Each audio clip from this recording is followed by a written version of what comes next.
2021년 12월 12일 주일 2부 예배를 시작하겠습니다.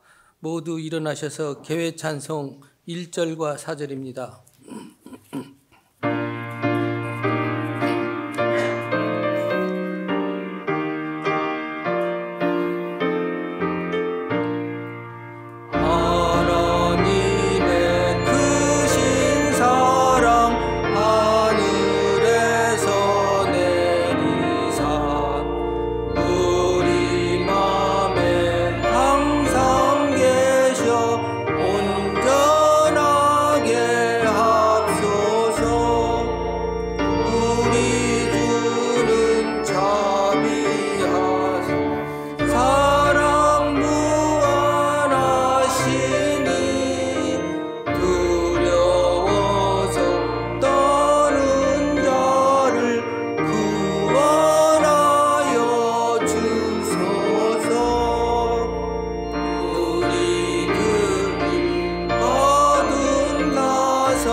성시교독 116번입니다. 이새의 줄기에서 한 싹이 나고 그 뿌리에서 한 가지가 나서 결실할 것이요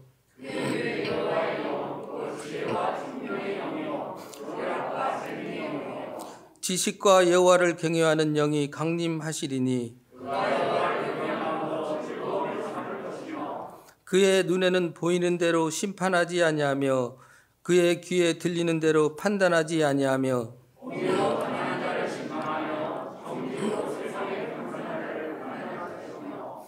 그의 입에 막대기로 세상을 치며 그의 입술의 기운으로 악인을 죽일 것이며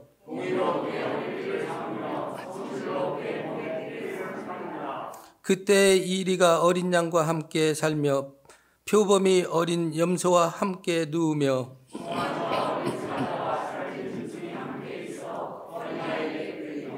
암소와 곰이 함께 먹으며 그것들의 새끼가 함께 엎드려 사자가 소처럼 풀을 먹을 것이며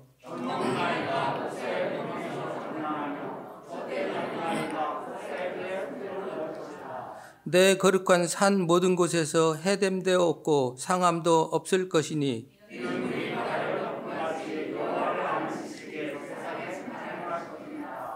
그날에 이새의 뿌리에서 한 싹이 나서 만민의 가치로 설 것이요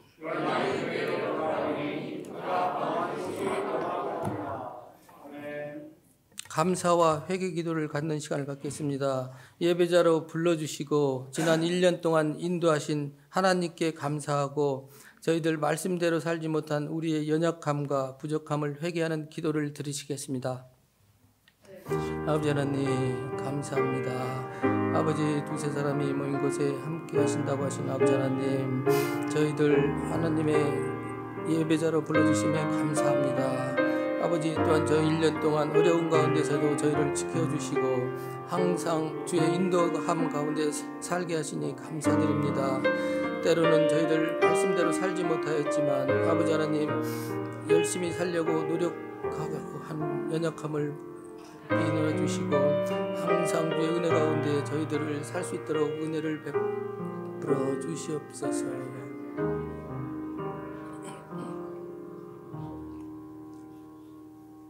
다음은 선교 중보기도 인도네시아의 문보조에 기도하겠습니다. 1040 윈도에 있고 이슬람교고 미전도 상태입니다.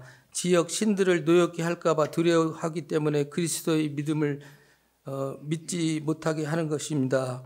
저희들 생소한 종족이지만 우리의 중보기도로 씨를 뿌릴 때 하나님이 거두실 것입니다. 다음은 교회 중보기도도 같이 하겠습니다. 선교사, 선교단체, 교회, 대한민국, 캐나다, 부모, 자녀, 환우들, 선교 중보국가, 전도 대상자, 코로나 바이러스에 고통받는 자, 또한 우리 서목사님의 건강 회복을 위해 기도하는 시간 갖겠습니다. 아버지 하나님 감사합니다. 아버지 도세사 사람이 먼 곳에 내가 함께 하신다고 말씀하신 주님, 인도네시아의 문보주 동덕은 하나님 앞에 올려드립니다. 지혁신들을 노력게 할까 두려워하여 그리스도를 믿지 못하는 그들을 아버지 불쌍히 여겨주시고 그를 인도하여 주시옵소서.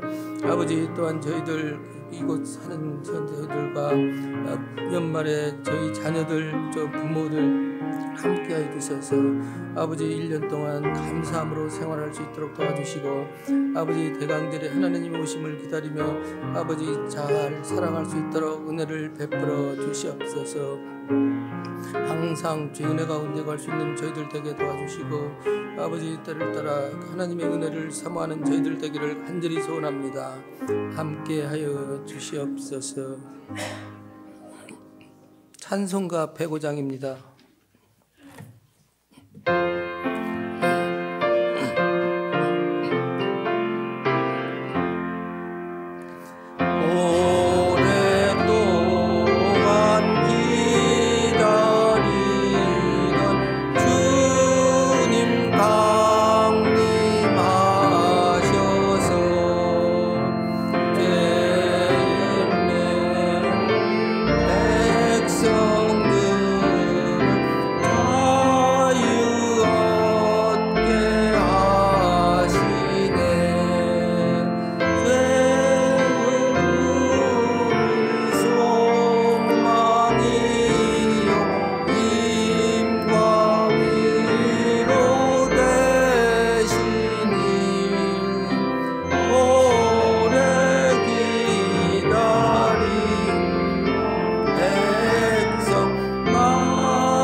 설교 본문 말씀은 누가복음 3장 3절에서 6절입니다. 요한이 요단강 묵은 각처에 와서 죄사함을 받게 하는 회개의 세례를 전파하니 선지자 이사야의 책에 쓴 바 광야에서 외치는 자의 소리가 있어 이르되 너희는 주의 길을 준비하라. 그의 오실 길을 곧게 하라. 모든 골짜기가 메워지고 모든 산과 작은 산이 낮아지고 굽은 것이 곧아지고 험한 길이 평탄해질 것이요 모든 육체가 하나님의 구원하심을 보리라 함과 같으니라. 다음에는 특별 연주 시간입니다. 홍원표 집사님과 유지 집사님이 인류의 기쁨이 되시는 예수의라는 제목으로 연주해 주시겠습니다.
장로님 수고하셨고요.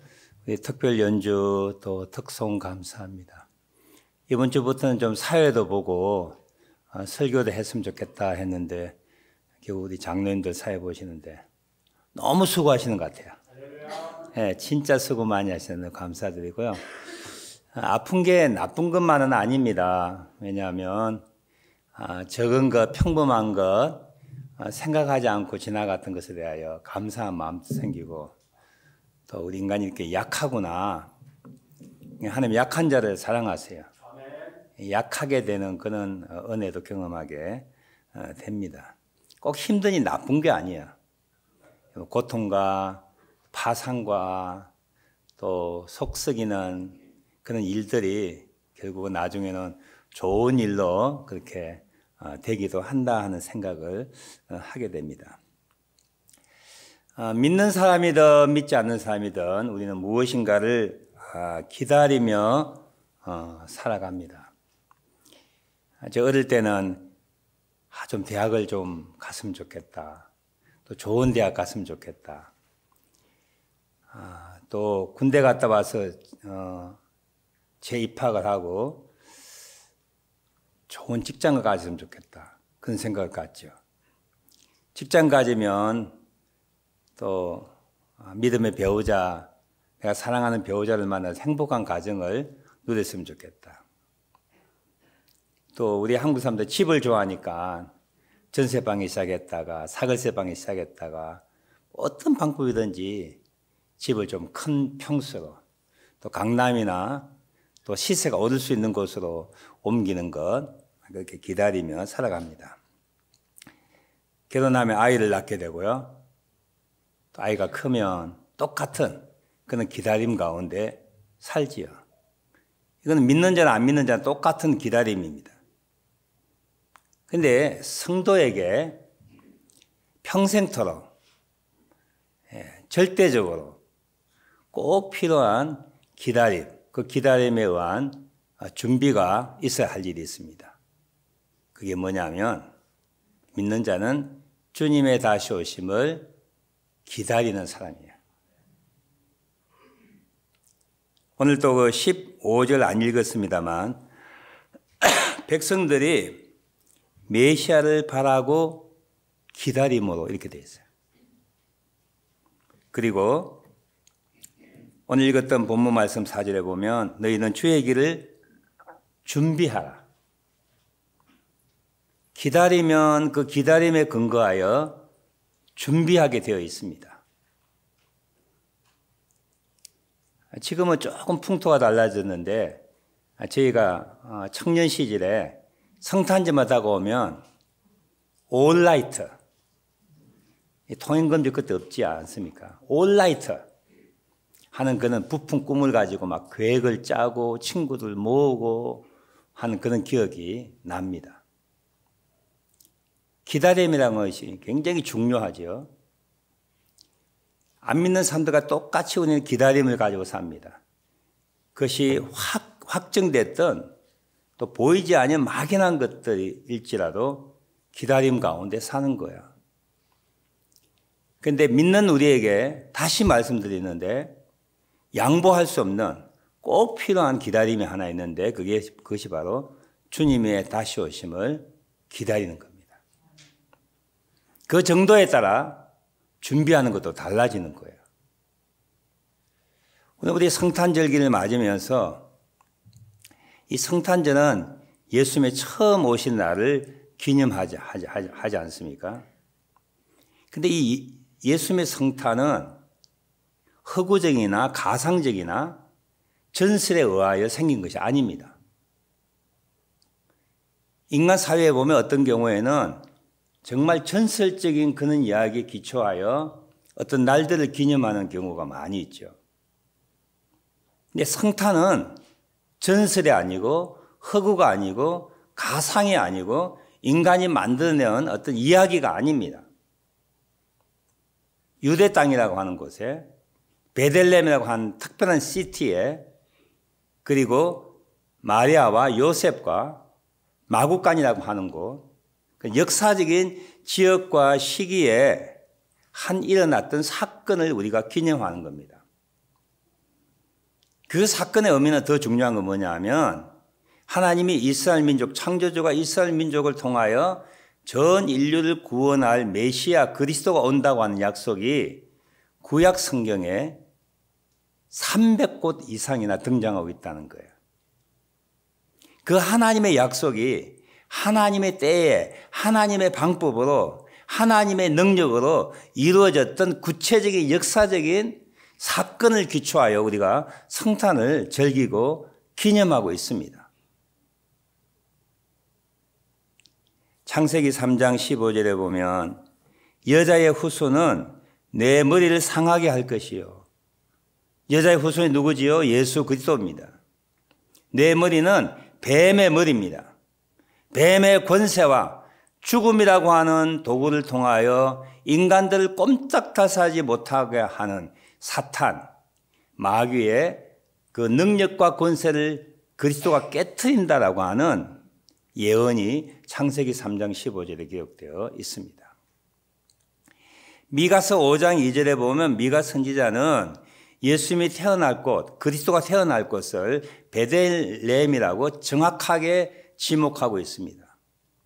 베들레헴 에브라다야, 너는 유다 족속 중에 작을지라도 이스라엘 다스릴 자가 내게서 나올 것이라. 그의 근본은 상고고 태초라고 했습니다.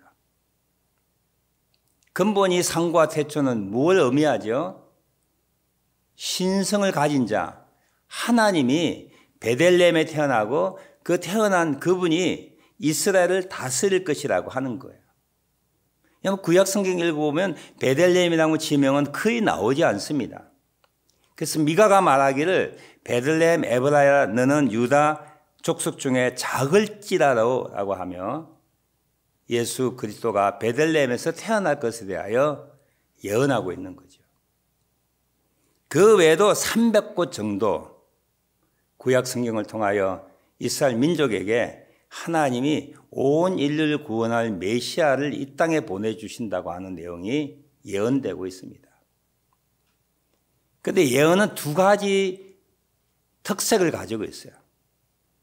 첫 번째 오시는 메시아는 인간으로 오시고 고난과 죽음을 당하는 메시아이고요. 또 한 가지 메시아는 이스라엘 민족들에게 현저하게 받아들여진 이 메시아는 영광의 능력의 심판자로 왕으로 오시는 메시아에 대하여 성경에 기록되어 있습니다. 그런데 유대 민족은 인간 오신 메시아에 대하여 눈이 감겨져서 이 말씀을 이해하지 못하는 것이죠. 지금도 저들은 유대인의 왕으로 오실 메시아를 기다리고 살아가고 있습니다. 그래서 성탄절을 맞을 때마다 자연스럽게 그리고 합리적으로 유추해야 될 한 가지 내용이 있는 거예요. 하나님이 300곳 이상의 예언되었던 말씀이 하나님의 때와 하나님의 장소와 하나님의 시간과 하나님의 능력이 이루어졌다면 그 다음에 다가오는 일이 뭐야? 오신 그분이 약속하신 그것은 반드시 이루어진다라고 하는 두 번째 사건을 우리가 믿을 수밖에 없는 것이죠. 인간이 한 약속도 우리는 믿게 되지 않습니까? 지금 한국의 대선에 여당, 야당의 후보들이 수많은 공력을 내뱉고 있습니다. 다는 이루어지지 않을지라도 그가 힘을 가지게 되면 이루어야 할 일들이 있을 거예요. 하나님의 능력과 하나님의 약속에 의하여 이루어진 메시아의 탄생, 그분이 오셔서 33년 동안 사시면서 그가 하신 변치 않는 약속이 하나 있어요. 내가 다시 올 것이라고 하는 약속입니다. I will come back.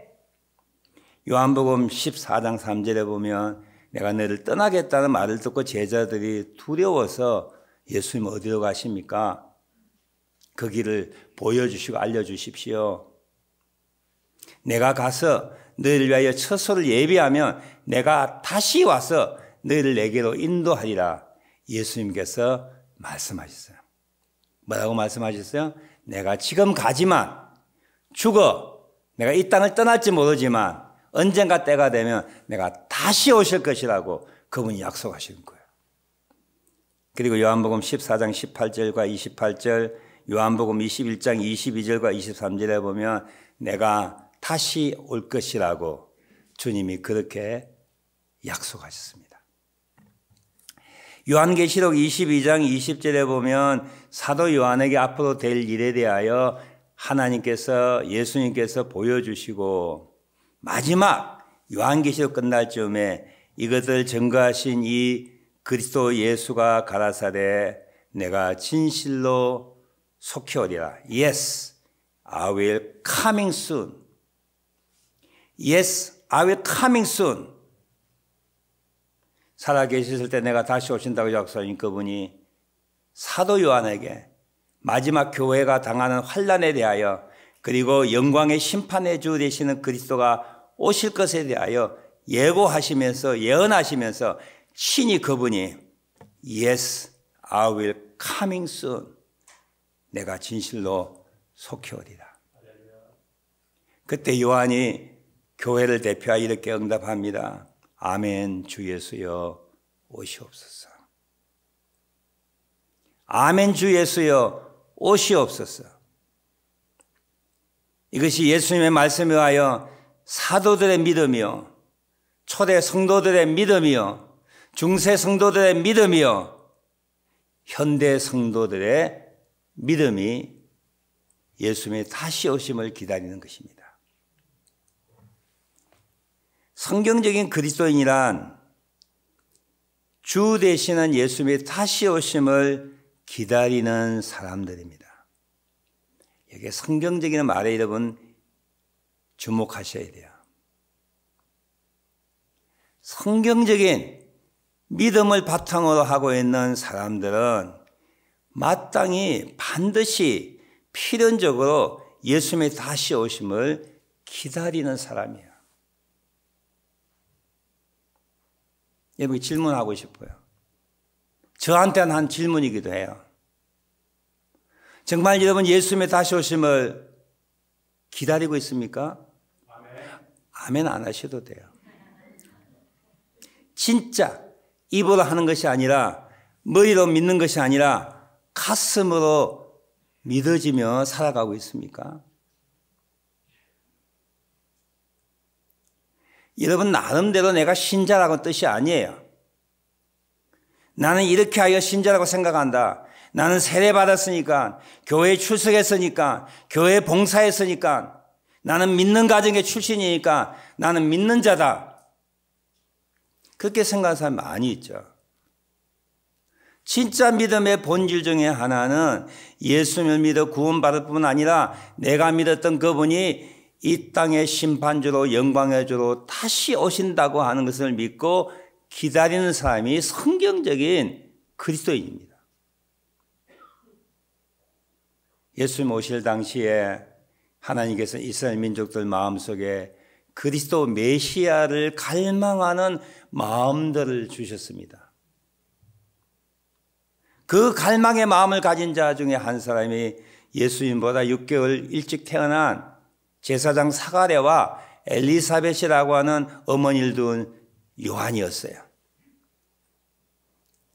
그는 영적으로 내가 살아있을 때에 메시아가 오시는구나 라고 하는 마음을 가지고 메시아가 오심을 기다리며 준비하는 자였었습니다. 어디서 준비했을까요?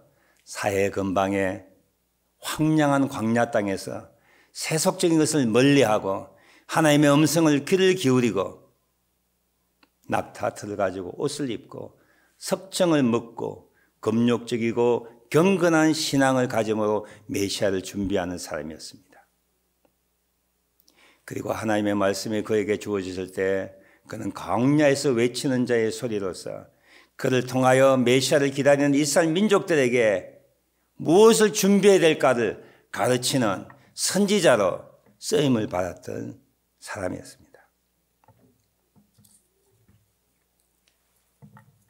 그에게 다가오는 많은 사람들에게 나도 메시아를 기다린다. 나는 메시아가 아니야. 너희가 메시아를 기다리기 위하여 나한테 세례받으러 오는데 내가 메시아를 맞이하고 메시아를 기다리는 사람이 해야 할 준비가 있다 하시면서 하신 말씀이 오늘 본문 후반부 7절부터 14절까지 말씀에 기록되어 있습니다. 7절, 8절 보시면 요한에게 세례받으러 나오는 무리에게 너는 회개에 합당한 열매를 맺어라 라고 권고합니다. 내가 메시아를 기다리지 하나님의 약속이 곧 이루어질 것이야. 그런데 그 메시아를 맞이하기 위하여 주의 길을 준비해야 된다. 오시는 그분의 길을 곧게 해야 된다. 골짜기가 메워지게 해야 되고 모든 높은 산이 있으면 낮아지게 해야 되고 굽은 것이 있으면 곧아지게 해야 되고 험한 길이 있으면 평탄하게 해야 된다. 그렇게 될 때에 모든 육체가 하나님의 구원하심을 보리라. 개개인이 메시아를 기다리는 거 중요하지만 그분이 오셔서 모든 사람에게 구원을 주신다고 하는 것을 보여주기 위하여 너희는 준비해야 된다는 거예요.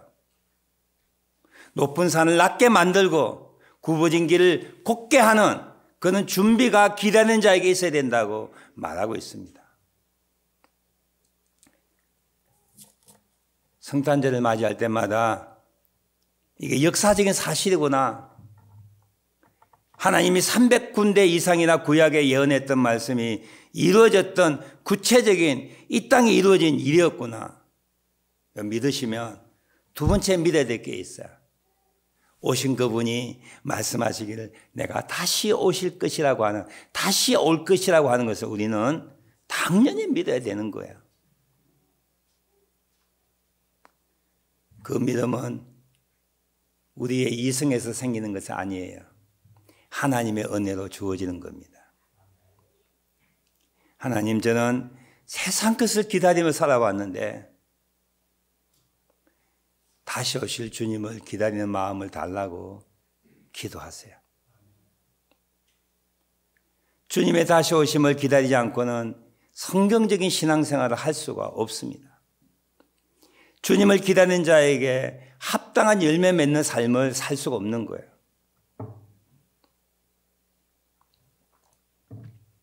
세례 요한에게 많은 무리들이 다가왔을 때 세례 요한은 주님을 기다리는 너희들 합당한 열매를 맺어야 된다고 말하면서 11절 말씀에 무리가 이렇게 질문할 때에 우리가 무엇을 하리까? 첫 번째 대답은 옷 두 벌 있는 자가 있느냐? 없는 자에게 한 벌 나누어 주어라. 먹을 것을 많이 축적하고 있는 자가 있느냐? 당장 일용할 양식이 없는 자에게 먹을 것을 나누어 주어라. 너무 쉽죠? 너무 쉽다고 생각되지 않습니까? 이것이 주님의 오심을 기다리는 사람들이 준비해야 할 일이라고 하는 거예요. 너무 쉽게 보이지 않습니까? 정말 이게 쉬운 일일까요?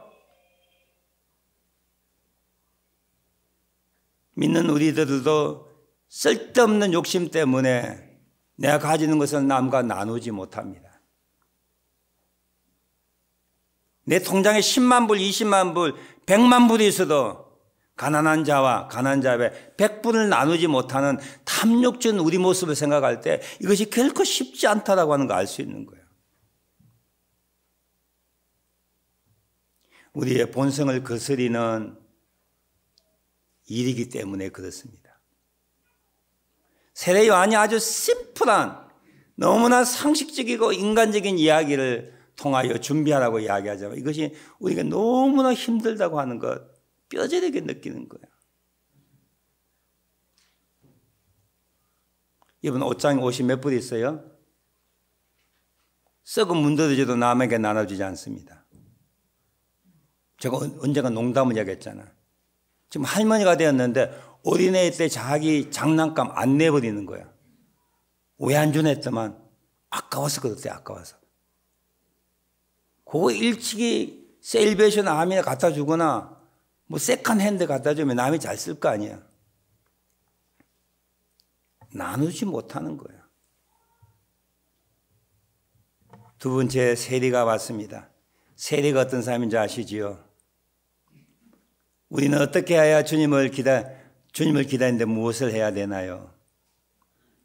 세리에게 세례 요한이 말했습니다. 정한 세 외에는, 부과된 그 외에는 거두지 말라. 혹시 세무공무원 계세요? 한국의 세무공무원은 엄청나게 돈을 끌어모을 수가 있습니다. 듣는 소식이에요. 안 그럴 수도 있지만 우리 아버지 세무공무원인데 너무 가난했는데 그런 분이 있어요. 군인이 왔습니다. 요한 선생이요, 우리 주님을 기다리는 자입니다. 우리는 군인입니다. 힘이 있습니다. 우리 무엇을 해야 하나요? 세례 요한이 대답합니다. 사람에게서 강탈하지 말라. 거짓으로 고발하지 말고 받는 급료를 족한 줄로 알라 라고 했습니다. 사람들에게, 세리에게, 군인에게 이렇게 평범한 진리가 어디 있어요? 근데 이것이 주님을 기다리는 자의 마땅한 삶이라고 하는 거예요. 쉬운 것 같지만 결코 쉽지 않는, 우리의 탐욕을 잘라버려야 하는, 우리의 부정직함을 잘라버려야 하는, 의롭지 못한 우리의 생각들을 잘라버려야 하는 그런 아픔이 있는 삶의 태도입니다. 요한은 이렇게 말하지 않았어요. 메시아가 다시 오신다. 새하늘과 새 땅이 전개된다. 세리 직업에서 떠나. 군인에서 떠나. 나처럼 사막에서 광야에서 이렇게 수도원적인 삶을 살자. 그렇게 말하지 않고 있어요. 코비드-19, 델타 변이, 오미크론, 앞으로 무슨 변이가 생길지 모르지만 많은 사람들이 야, 이때가 마지막이 아닌가? 마지막일 수도 있어요. 무엇을 해야 된다고요? 그대로 사십시오. 그대로 가게 하시고요. 지금의 삶을 그대로 유지하셔야 돼요. 그럼 무엇이 달라져야 되죠? 삶의 모습이 달라져야 되는 거예요. 하나님의 원하시는 나눔의 삶, 하나님의 원하시는 사랑의 삶, 하나님의 원하시는 정직과 신실과 공의와 평화와 자족의 삶을 살 수 있도록 우리 몸부림쳐야 합니다. 이것이 주님을 기다리는 사람들의 태도예요. 한국의 어떤 이단은 주님 오실 때가 되어서 피해야 되는 장소를 정했는데 피지로 정했대요. 피지. 피지가 영어인데도 피할 장소 이래가지고 피지로 갔다는 거예요. 얼마나 어리석은 일입니까? 얼마나 성경을 알지 못해서 그런 거예요. 오늘 또 많은 이단들은 자기 나름대로 은혜 받은 사람은 주님 오실 때 가까웠다. 공갈하고 협박하고 두려움을 주면서 우리 일상생활에서 떠날 것을 요청하는 많은 사람들이 있습니다. 절대 그렇게 하지 마십시오. 우리 옥장님이 살아계실 때 저에게 지나간 이야기를 하셨어요. 당신이 어렸을 때에, 청년 때에 그 당시도 무슨 주님의 재림에 대한 그런 생각들이 많았대요. 자기 교회 장로님 한 분이 이단에 현혹이 되어서 저 무슨 산으로 갔대. 아마 제 생각 계룡산 갔대. 계룡산. 주님이 매를 며칠에 오시니까 계룡산 가면은 피할 것이다, 구원받을 것이다 해가지고 집에 모든 거 정리하고 혼자서 호련 교회를 떠나서 그 산으로 가셨대요. 그날이 왔습니다. 메시아가 안 오셨어요. 실망하고 내려오셨대요. 그 다음에 어떻게 됐을까요? 교회에서 인정받지 못하고 교회에서 장로로서의 사역을 감당하지 못하는 정말 그런 삶이 되어버렸, 불쌍한 삶이 되었다고 하는 거예요. 우리 성탄절을 맞이할 때마다 쉽게 유추할 수 있는, 정리할 수 있는, 첫 번째 주님이 하나님의 약속대로 오셨듯이 두 번째로 그분이 약속하시고 그분이 천명하신 것처럼 I will come back. Yes, I'm coming soon. 내가 속히 오리라 하는 그 말씀을 믿고 우리는 살아가야 합니다. 저는 이것을 스페셜 웨이팅이라고 말하고 싶어요. 일반적인 기다림을 가지고 우리가 살아가지만 그것을 뛰어넘는, 믿지 않는 사람이 가질 수 없는 그런 특별한 기다림을 우리는 가져야 합니다. 그 특별한 기다림이 하나님이 원하시는 준비된 삶을 살아가게 하시는 거예요.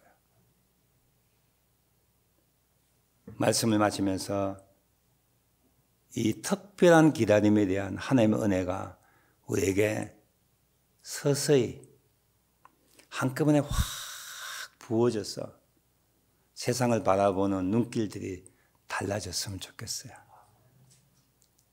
그래서 옷 두 벌 가질 때 한 번 나눠줄 수 있는 거예요. 특별한 기다림이 있기 때문에 가능한 거예요. 먹을 것이 여분이 있을 때 없는 자에게 나눠줄 수 있는 거예요. 세리라고 하는 직업 가운데 살지만 정한 세외에는 받지 아니하는 결단이 가능한 거예요.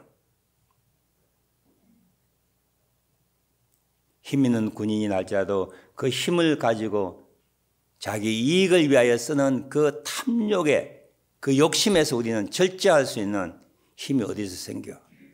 주님이 다시 오신다고 하는, 우리 행한 대로 상 주신다고 하는, 악한 자를 징벌하고 심판하신다고 하는 믿음을 가질 때 악과 대항하지 아니하고 악에 물들지 아니하고 주님을 기다리며 살아가는 자가 될 것입니다.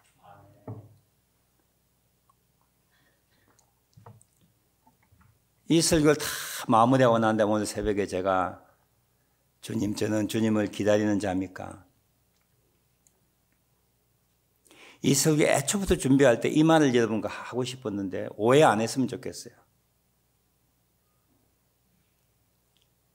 우리 생전에, 이 자리에 앉아 우리 생전에 주님이 오실 확률은 49%예요. 제가 99% 이야기하니까 하나님이 그렇게 말해서는 안 돼. 누가 너무 건방져. 그래서 제가 퍼센트를 바꿨어요. 주님이 오실 확률은 49%. 안 오실 확률은 51%. 그래서 주님을 기다린다고 하는 막연한 확실한 교리보다는 우리가 죽어서 주님을 만난 것이 훨씬 더 확실합니다. 아멘이십니까? 아멘. 무슨 뜻이 아직 감을 못 잡는구나.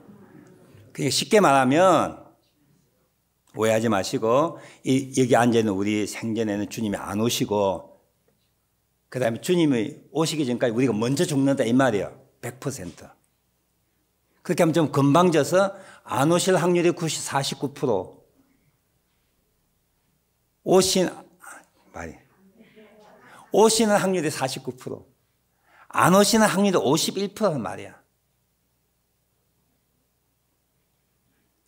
우리 모두가 이 땅에 죽게 되어 있습니다. 저도 10년 후에, 저보다 나이 많으신 5년 후에, 저보다 어린 분은 20년 후에, 30년 후에 주님이 오시기 전에 우리는 죽음을 통하여 주님을 만나게 될 거예요. 부인할 수 없는 객관적인 사실이에요. 젊은 분들 제 설교 들으면 맨날 죽는 이야기만 저렇게 하시는구나. 나이 든 목사님 만나니까 우리가 좀 집을 좀 빨리 구하는 방법, 투자 잘하는 방법, 뭐 그런 이야기를 해주지 않고 맨날 죽는 이야기만 하시는구나. 그러나 이거 잊어먹으면 안 돼요. 믿는 자들이 죽음을 기다리듯이 믿는 자들이 또한 예수님 오심을 기다리며 우리의 삶의 태도를 날마다, 달마다, 해마다 달라지게 해야 합니다. 옷 두 벌 있으세요? 옷장 정리 좀 하세요. 노후 자금이 충분히 있습니까? 오늘 아침 기사에 보니까 어느 한 분이 자식을 불러넣고 너 먹고 살만하지? 그 다음에 기부했대요. 600억을 기부했대요. 자식 너 먹고 살만하지? 그럼 내가 가진 돈 기부할 거야. 그런 태도는 아무나 가지는 게 아니에요. 믿는 우리들만 가능한 거예요. 하나님이 우리를 어느 위치에 어느 신분으로 무슨 일을 할지라도 그 자리를 떠나지 않고 사랑을 베풀며 섬기며 정직하고 신실하고 공의를 베풀며 평화를 유지하고 자족하는, 쉽게 보이지만 정말 쉽지 않는 거예요. 그런 삶을 계속 살아가고 몸부림치고 갈등하고 행하는 자들이 주님의 다시 오심을 기다리는 자의 삶의 태도입니다. 설교를 다 끝내놓고 하나님, 이들이 질문한 것처럼 나는 무엇을 하리까? 한 가지 분명한 것은 너 은퇴하기 전까지 말씀을 통하여 하나님의 백성을 세워라. 네가 할 일이다. 여러분에게 질문하고 싶어요. 지금 있는 자리에서, 위치에서 떠나지 마십시오. 이혼하지 마십시오. 직장을 바꾸지 마십시오. 교회를 바꾸지 마십시오. 이사 가지 마시고 지금의 자리에서, 지금의 신분에서 내가 하는 일 가운데 What shall I do? 내가 무엇을 해야 됩니까, 주님? 질문 한번 해보시겠어요? 다 다를 거예요. 그것을 실천해 나가며 주님을 맞을 준비, 주님을 기다리는 자에게 주시는 상, 그것을 받아 누리는, 더 중요한 것은 이런 삶을 살 때 6절 말씀에 보니까 모든 육체가 하나님의 구원하심을 보겠다 그랬어요. 내가 기다리며 내가 예배하고 준비하는 삶을 살 때 내 주변의 사람들이 하나님의 구원을 경험하게 되고 하나님의 구원을 보게 될 것이라고 하는 거예요. 우리의 탐욕 때문에, 아지 때문에, 욕심 때문에 구원의 길들을 얼마나 막아버리는지 알지 못합니다. 너희는 주의 길을 준비하라. 그의 오실 길을 곧게 하라. 모든 골짜기를 메워라. 높은 산들을 낮아지게 하고 굽은 것들이 곧아지게 하고 험한 길이 평탄하게 될 때에, 너희가 그는 삶을 살아갈 때에 모든 육체가 하나님의 구원을 보게 된다라고 하는 약속입니다. 올해 성탄을 맞을 때에, 포인세티아를 볼 때에, 크리스마스 트리를 볼 때에 아 이쁘다, 연말이다 그렇게 하지 마시고 2000년 전에 하나님의 능력으로 예수님 오셨듯이 그분이 다시 오시는구나. 그 기다림이 더 커지고 그 기다림에 합당한 선한 열매를 내가 맺고 있는가, 자기 자신을 성찰하는 우리를 되었으면 합니다. 기도하겠습니다. 어느 선교단체에서 이런 슬로건을 이야기했다는데 너무 감동적이에요. 우리는 가고 주님은 오신다. 우리 이 땅을 떠납니다. 그러나 언젠가 주님은 오실 거예요. 우리는 가지만 그냥 가지 않습니다. 주님의 오심을 기다리며 준비하며 살다가 갑니다. 우리는 가고 주님은 오십니다. 우리가 살아있는 날 동안에 주님을 기다리며 살아가는 우리가 무엇을 하리까? 이렇게 기도하는 시간 되시길 바랍니다. 기도하십시다.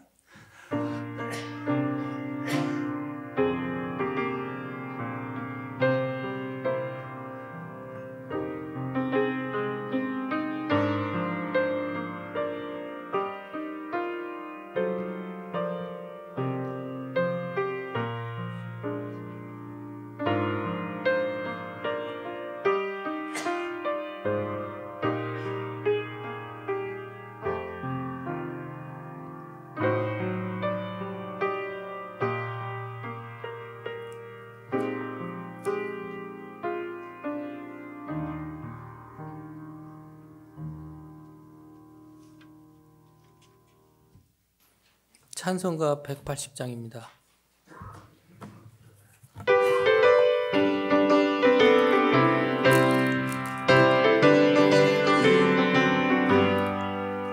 하나님의 나팔 소리 전지 유행할 때에 예수 영광 부름 하시고 전사들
먼저 계획해 주시고 늘 동행해 주셔서 감사합니다.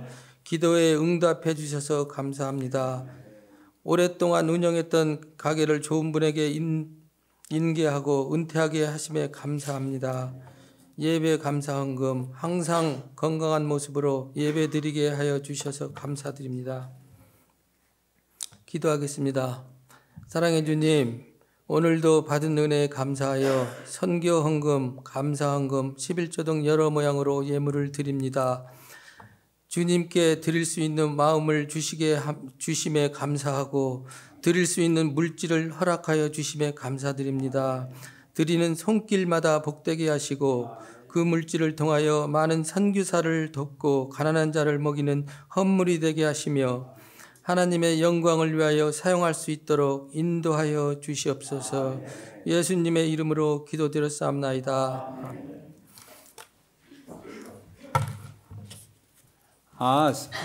우리 오랜만에 우리 잘 아는 교우가 다시 교회에 출석했어요. 마성용 과학윤정 집사님 어디 계시는 거예요?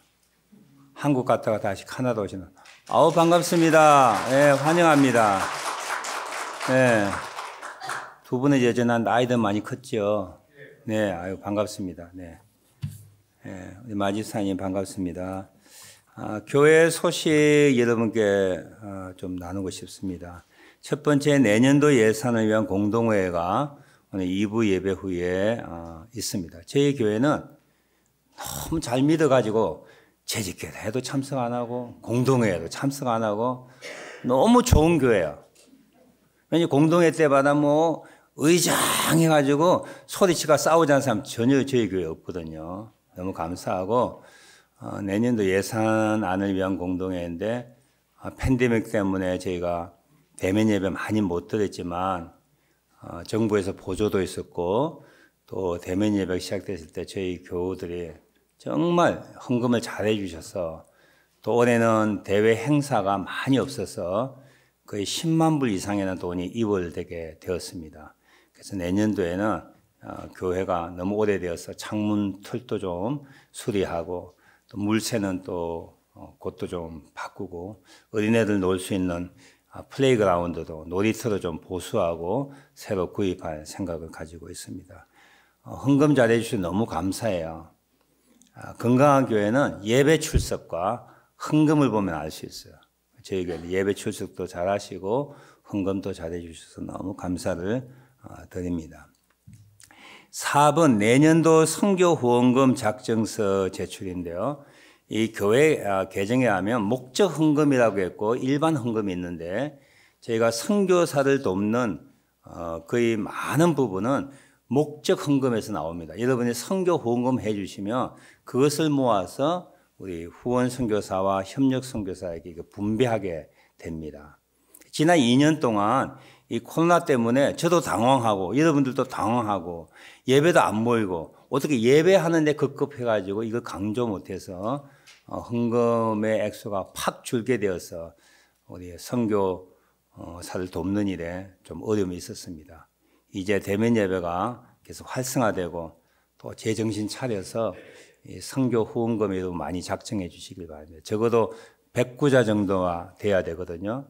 옛날에 한 가정에 하나, 또 아이들 목까지 하나, 부부에 두 구자, 또 여러 개 되시는 분은 뭐 세 구자, 네 구자 해주셨는데 형편에 맞게끔 여러분들이 선교 후원금 오늘 그 후원금 작정서가 들어갔으니까 여러분 작정해 주시기를 부탁을 드립니다. 그 다음에 9번 소식 전합니다.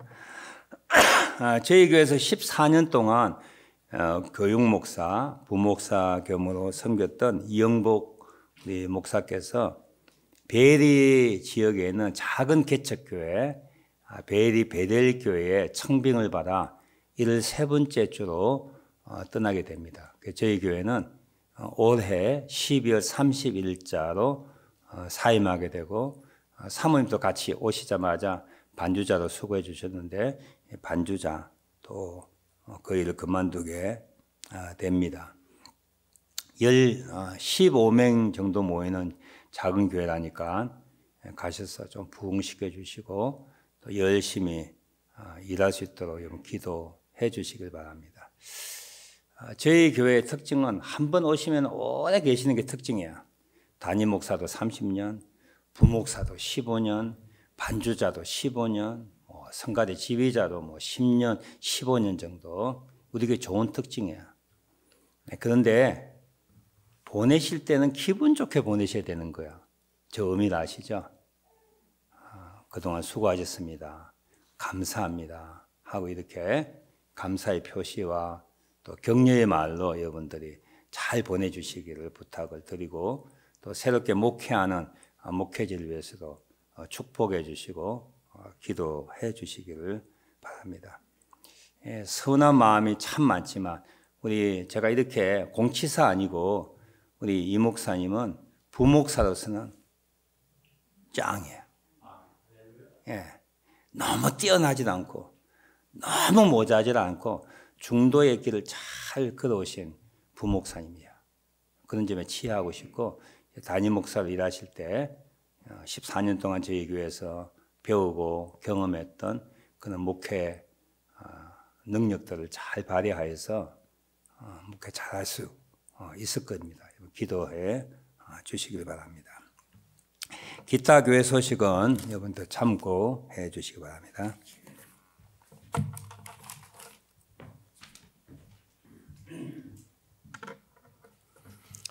폐회 찬송 176장 1절입니다.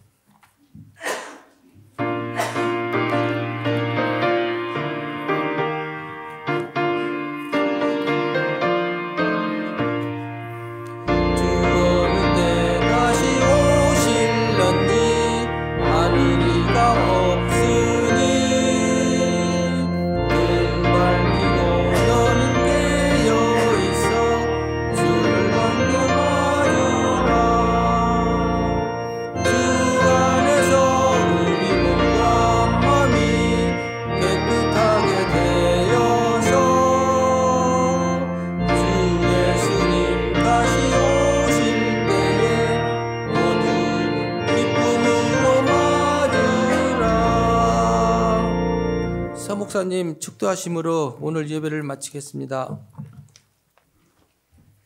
지금은 우리 주 예수 그리스도의 은혜와 하나님 아버지의 청량할 수 없는 극진한 사랑하심과 지금도 우리 영혼 속에 주님의 다시 오심을 기다리는 마음을 주시고 세상과 구별된 기다림으로 인한 영적인 준비를 잘 감당하게 하시는 성령 하나님의 교통, 인도, 충만하심이 오늘 예배에 참석한 남녀 종들, 그 가정, 기업, 직장, 자녀를 위해 영원토록 함께 하시기를 간절히 축원하옵나이다.